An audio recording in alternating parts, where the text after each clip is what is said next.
You've probably heard of a last will and testament, where you let your loved ones know what you want done with your estate. But what about a living will? Even though they aren't as well known, living wills are also incredibly important documents. But why? And how are they different from wills? In this video, we'll go over the differences between wills and living wills, why these documents are so important, common hurdles to getting these documents, and how to overcome them. So, what is the difference between a will and a living will? A last will and testament helps a person's family navigate the emotional minefield of assigning their worldly assets to their loved ones after they die, without angst or drama, at least in theory. Estate lawyers exist for a reason.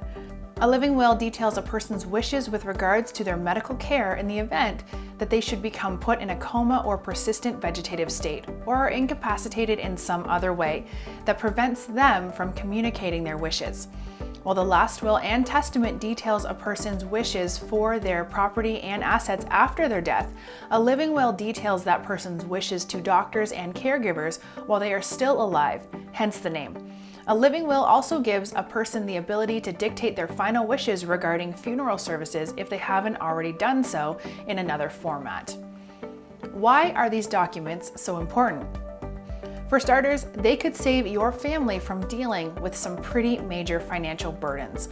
Estates without wills can devolve into bitter and protracted legal battles over who has the rights to their loved one's assets.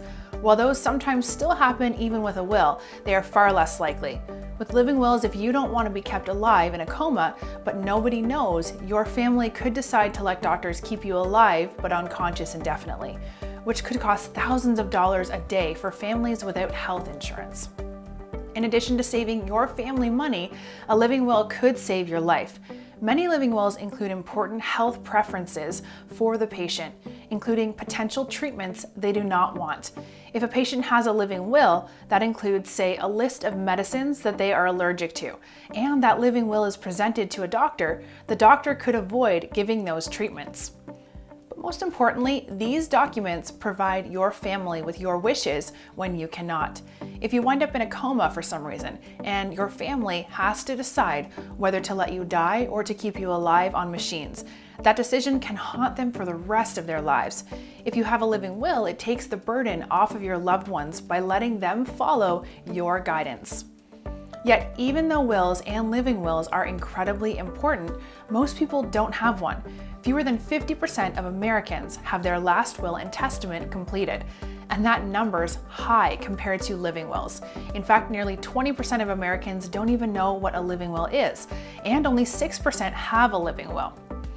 The most common reasons why people don't have these documents are: they think they're too expensive, they did not know about it, they haven't gotten around to it, or they don't know how to do it. Sound like you? Don't worry, we're here to help.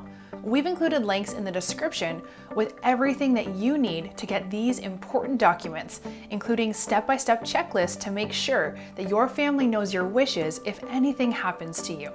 We're eForms, the biggest database of legal documents. For free will and living will form templates, check the links in the description below this video.